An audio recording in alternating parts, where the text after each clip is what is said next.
And action.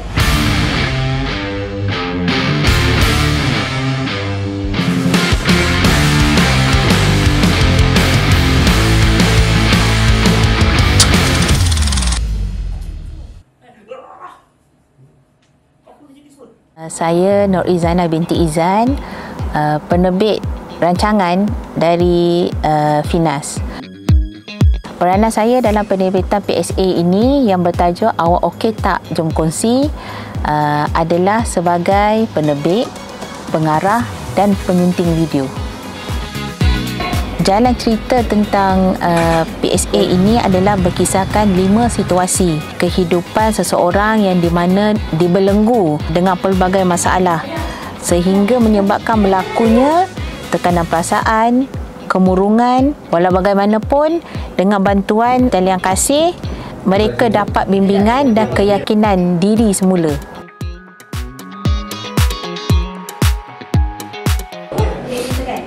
Mesej utama video ini untuk saya sampaikan adalah memberi kesedaran kepada masyarakat yang di mana mereka sekiranya ada berlakunya tekanan perasaan, kebimbangan, tak ada keyakinan diri, menjadi mangsa-mangsa penderaan, sebenarnya mereka bukanlah keseorangan, di mana sebenarnya di luar pihak Kementerian Pembangunan Wanita, Keluarga dan Masyarakat telah mewujudkan satu talian kasih untuk membantu kepada mangsa-mangsa untuk memberi mereka keyakinan diri, memberi mereka kesedaran terhadap diri mereka dengan bantuan memilih kaunseling. Apa yang saya paparkan dalam video ini adalah untuk memberi tahu kepada masyarakat bahawa talian kasih itu adanya bantuan yang diwujudkan oleh Kementerian Pembangunan Wanita dan Masyarakat dengan memberi kesedaran, memberi kaunseling kepada mangsa-mangsa ataupun individu yang mengalami kemurungan, kebimbangan dan tekanan perasaan.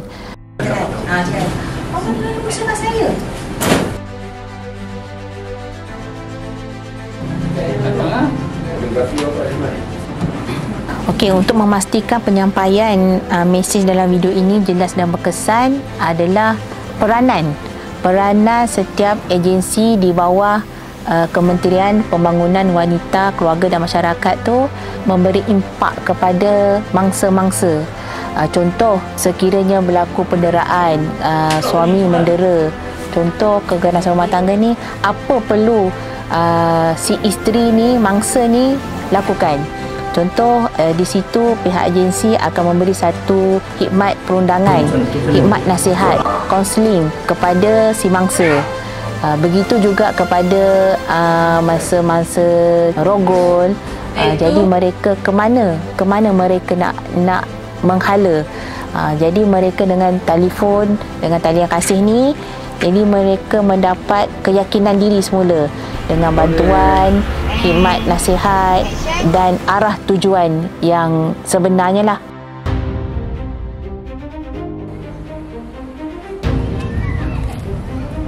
Sebab tidak perlukan jatuh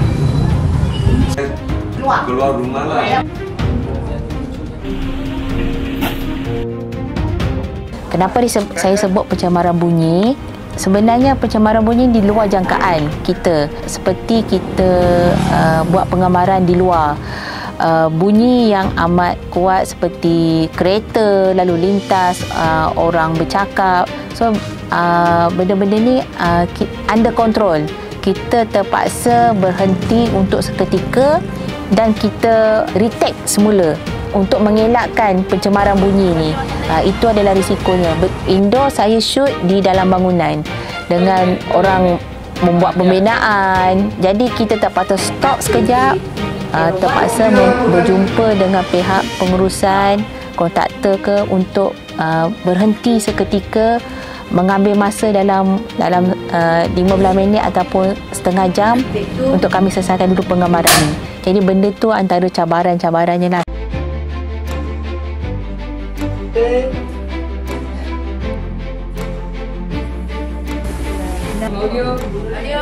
Harapan saya apabila penonton melihat video ini, adalah memberi satu kesedaran kepada semua masyarakat. Di luar sana sebenarnya kita ada bantuan. Sekiranya kita menghadapi masalah, tekanan perasaan, kebingungan, janganlah kita simpan bersendiri. Kita perlulah mencari alternatif lain, berkongsi masalah dengan rakan-rakan ataupun terus kita menghubungi talian kasih 15999 24 jam.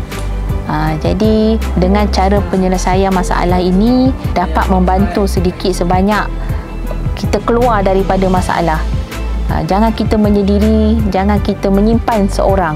Elakkan daripada tekanan, elakkan daripada kebingungan. Sebenarnya di luar sana ada saja yang membantu dan dia menjadi pendengar masalah anda semua.